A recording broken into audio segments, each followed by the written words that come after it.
Good morning students.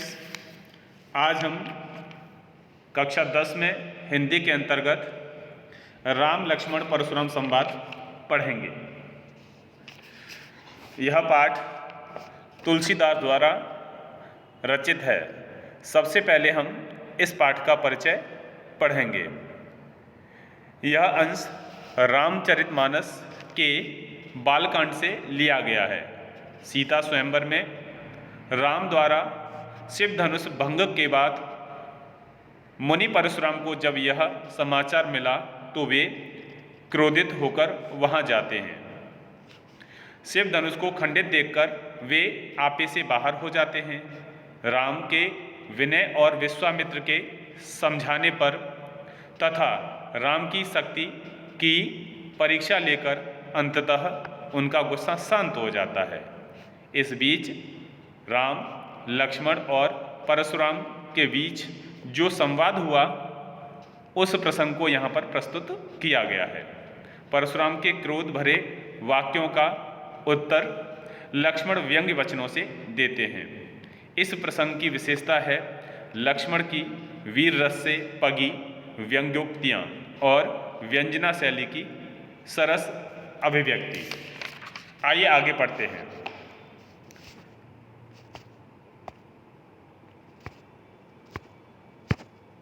नाथ संबदन भंजनिहारा होए केउक दास तुम्हारा।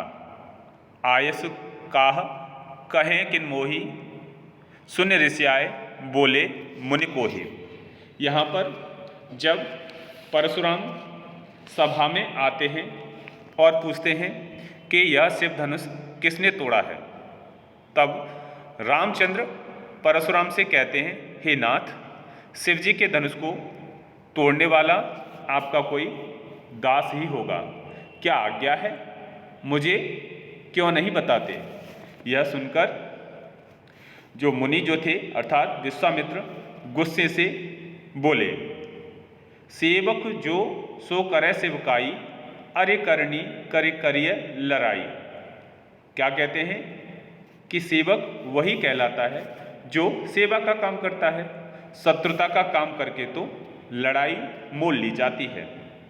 सुनहो राम जय शिव धनु तोरा, सहस भाव समसोरिप मोरा। हे राम सुनिए, जिसने भी धनुष तोड़ा है वह मेरा सेवक नहीं शत्रु है। हे राम, वह शत्रु कैसा है? जिसने शिवजी के धनुष को तोड़ा है वह व्यक्ति सहस्त्रबाहु के समान मेरा शत्रु है।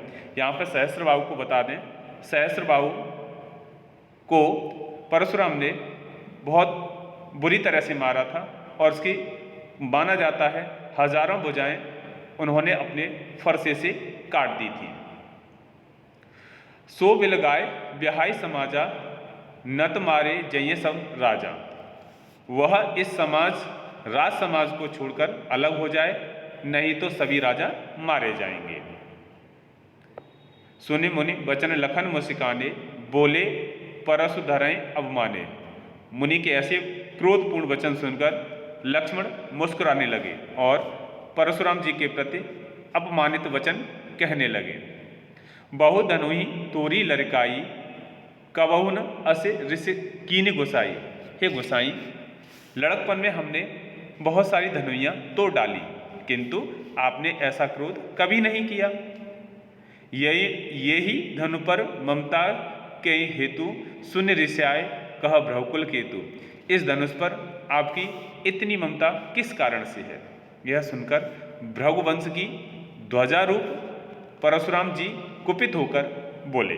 क्या कहते हैं देखिए, रे निरप बालक काल बस, बोलत तोय न सभार, धनु ही सम त्रिपुरार धन, विदित सकल संसार। अरे राजपुत्र, काल के बस में होने के कारण तेरे मुंह से होश पूर्वक वचन नहीं निकल रहे हैं, तू संभलकर नहीं बोल पा रहा है। यह सारे संसार में विख्यात शिव धनुष क्या धनुई के समान लग रहा है? अर्थात क्या तुझे साधारण धनुष लग रहा है? इस प्रकार से लक्ष्मण ने मुनि को और क्रोधित कर दिया। आइए आगे वाला पद पढ़ते हैं। देखिए आगे वाले पद में है, लखन कहा हसे हमरे जाना, सुनहु देव सब धनुष समाना। लक्ष्मण ने हंस करके कहा, परशुराम जी से बोले वे, हे देव सुनिए, हमारी जान में तो सब, हमारे मतलब समझ में तो सब धनुष एक समान ही होते हैं। काछत लाभ जून धन तोरे, देखा राम नयन के भोरे। फिर इस धनुष, पुराने धनुष को तोड़ने में किसी की क्या हानि और क्या लाभ।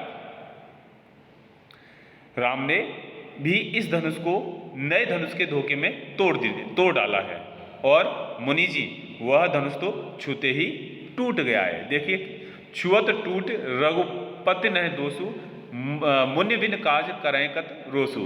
कहने का तात्पर्य है कि राम ने इस धनुष को छुआ ही था, इसमें राम का कोई दोष नहीं है, अर्थात यह धनुष छूते ही टूट गया। बोले चितय पर उसकी ओरा, रेसट सुने सुभावन मोरा। लक्ष्मण के इस प्रकार के व्यंग्य वचनों को सुनकर के परशुराम अपने फरसे की ओर देखते हुए बोले, अरे मूर्ख बालक, लगता है तू मेरे स्वभाव के बारे में कुछ नहीं जानता। बालक बोल बधो नहीं तो ही, केवल मुनि जड़ जाने मोही। मैं तुझे क्या है बालक समझ करके छोड़ रहा हूं, अर्थात नहीं तो तेरा अब तक वध कर देता। तू मुझे निरा मुनि ही मान रहा है। बाल ब्रह्मचारी अति कोही, विश्व विदित क्षत्रिय कुलद्रोही। अरे मैं बचपन से ही ब्रह्मचारी हूँ और स्वभाव से प्रचंड क्रोधी हूँ। सारे संसार को इस बात का पता है कि मैं क्षत्रियों के कुल का घोर शत्रु हूँ। भुजबल भूमि भूप बिन कीनी, विपुल बार महदेवन दीनी।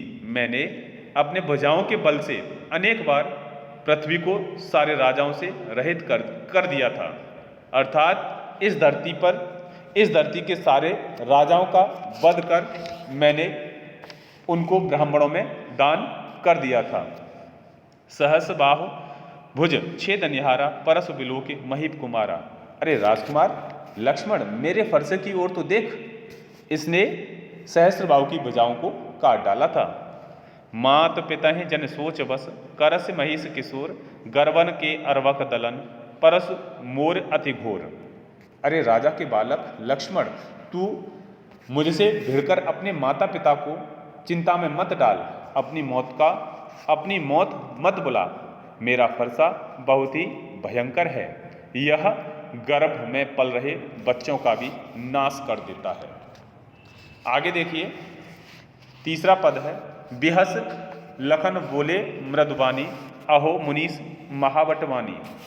यहाँ पर परशुराम की डींगे सुनकर लक्ष्मण कोमल वाणी में हंस करके बोले, मुनिराज परशुराम तो बहुत माने हुए योद्धा निकले। पुनि पुनि मोहि दिखावे कुठारू, चहत उड़ावन फूंके पहाड़ू। आप तो मुझे बार बार अपना कुल्हाड़ा दिखा रहे हैं, मानो फूंक से ही पहाड़ उड़ा देना चाहते हो। यहाँ कुम्मड़ बतियाँ कोउनाई, ते तर्जनी देख मर जाई। परंतु मुनि जी, यहाँ पर कोई कुम्मड़ बतियाँ अर्थात कोई छुई मुई के फूल नहीं हैं जो आपकी तर्जनी को देख करके कुम्हला जाए। मैं आपकी डींगों से डरने वाला नहीं हूँ। देख कुठार सरासन बाना, मैं कछु कहा सहित अवमाना। सच बताऊं तो मैं आपके हाथ में कुल्हाड़ा और कंधे पर धनुष बाण देखा तो कुछ अभिमान पूर्वक शब्द कह दिए। ब्रह्मसुत समझऊ जनेऊ विलोकी, जो कुछ कहे सहो ऋष रोकी। आपको ऋषि भृगु का पुत्र जानकर और कंधे पर जनेऊ देखकर मैंने सब कुछ सहन कर लिया है। सुने सुर महेश्वर हरिजन अरुगाई, हमारे कुल इन्ह पर न सुराई। आपको एक बात और बता देता हूँ, हमारे कुल की परंपरा है कि हम देवता, ब्राह्मण, भक्त और गाय पर वीरता नहीं दिखाते। बाधे पाप अपकीरत हारे, मारतहूँ परे तुम्हारे। आप तो ब्राह्मण हैं, यदि मुझसे आपका वध हो जाए तो मुझे पाप लगेगा और आपसे हार जाऊं तो अपयश मिलेगा। इसलिए यदि आप मुझे मार भी दें तो भी मैं आपके पाँव में ही पड़ा रहूँगा। देखिए, कोटि पुलिसित वचन तुम्हारा व्यर्थ धरे धनुवान कुठारा। हे ऋषि, हे मुनि, आपके जो वचन जो हैं बहुत ही कटु हैं, तो आप व्यर्थ में ही यह धनुष बाण धारण किए हुए हैं। जो विलोक की अनुचित कहे क्षमऊ महामुनि धीर, सुने सरोस भृगुवंश मने बोले गिरा गंभीर। परशुराम, महामुनि परशुराम जी सुनिए, जो कुछ भी मैंने अनुचित कहा हो, कह दिया हो, तो धैर्यवान महामुनि मुझे क्षमा कर देना। लक्ष्मण के व्यंग्य वचन सुनकर भृगुवंश मणि परशुराम क्रोध सहित गंभीर वाणी में बोल पड़े। इस तरह से हमने तीसरा पद पढ़ा।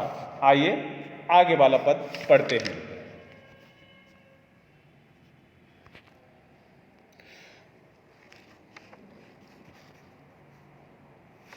देखिए, कौशिक सुनऊ मंदयु बालक, कुटिल कालवश निजकुल घालक। कौशिक यहाँ पर किसे कहा गया है? विश्वामित्र को। परशुराम जी विश्वामित्र से बोल पड़ते हैं और क्या कहते हैं? हे विश्वामित्र सुनो, यह बालक बड़ा ही कुबुद्धि, कुटिल और काल के बस में होकर काल का अपने कुल का घातक बन रहा है। भानुवंश राकेश कलंकु, निपट निरंकुश अबुध असंकु। यह सूर्यवंशी रूप चंद्रमा का, यह सूर्यवंश रूपी चंद्रमा का कलंक है। यह पूरी तरह से कैसा है? उद्दंड है, मूर्ख है और निडर है। काल कबल होय छिन माही, कहो पुकार खोर मोहि नाई। अभी यह क्षण भर में काल का ग्रास हो जाएगा, अर्थात मैं क्षण भर में इसे मार डालूंगा। तुम हट कहो जो चाहूं उबारा, कहे प्रताप बल रोष हमारा। अगर तुम इसको मुझसे बचाना चाहते हो तो फिर इसे हमारा प्रताप बल क्रोध बताकर इसे रोक लो। लखन कहेऊ मुनि सुजस तुम्हारा, तुम्हें अछत को वर्णन पारा। लक्ष्मण जी ने कहा, हे मुनि, आपका सुयश आपके रहते हुए कोई दूसरा कैसे वर्णन कर सकता है? अपने मुँह तुम आपने करनी, बार अनेक भांति बहुवर्णी। आपने अपने ही मुँह से अपनी करनी अनेक बार वर्णित की है, इतने पर भी आपको संतोष नहीं हुआ है। नए संतोष न पुण्य कछु कहो, जन ऋषि रोक दुख दुसह दुख सहो। अगर आपको अभी भी संतोष नहीं हुआ है तो क्रोध को रोककर असहाय दुख सहन मत कीजिए। वीर व्रति तुम धीर अछोवा, गारी देतन पावै शोभा। तुम कौन हो? वीरता का व्रत धारण करने वाले हो। आप जो बात कर रहे हैं वह आपको शोभा नहीं देता है। आगे देखिए, सूर समर करनी करें, कहे न जनावें आप, विद्यमान रन पाय रूपो, कायर कथें प्रताप। अर्थात लक्ष्मण जी कहते हैं कि सूर अर्थात वीर पुरुष जो होते हैं वह युद्ध भूमि में कार्य करते हैं, युद्ध करते हैं। वे अपने बारे में कहकर अपने को जनाते नहीं हैं, परिचय नहीं देते हैं, अर्थात अपने मुंह से अपनी प्रशंसा नहीं करते हैं। शत्रु को युद्ध में उपस्थित पाकर कायर ही व्यर्थ में अपने प्रताप की डींग हाँका करते हैं। तो इस तरह से हमने आज 4 पदों को पढ़ा। आज के लिए गृह कार्य लिखिए। गृह कार्य में प्रश्न लिखिए, बार बार कौन किसको और क्या दिखा रहा है?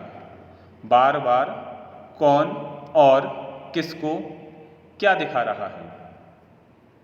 दूसरा प्रश्न लिखिए, परशुराम ने विश्वामित्र को क्या शिकायत की और क्यों? प्रश्न को पुनः सुनिए। परशुराम ने विश्वामित्र को क्या शिकायत की और क्यों? इन प्रश्नों के उत्तर आप अपनी उत्तर पुस्तिका में लिखेंगे। शेष भाग को हम आगे वाली वीडियो में पढ़ेंगे। धन्यवाद।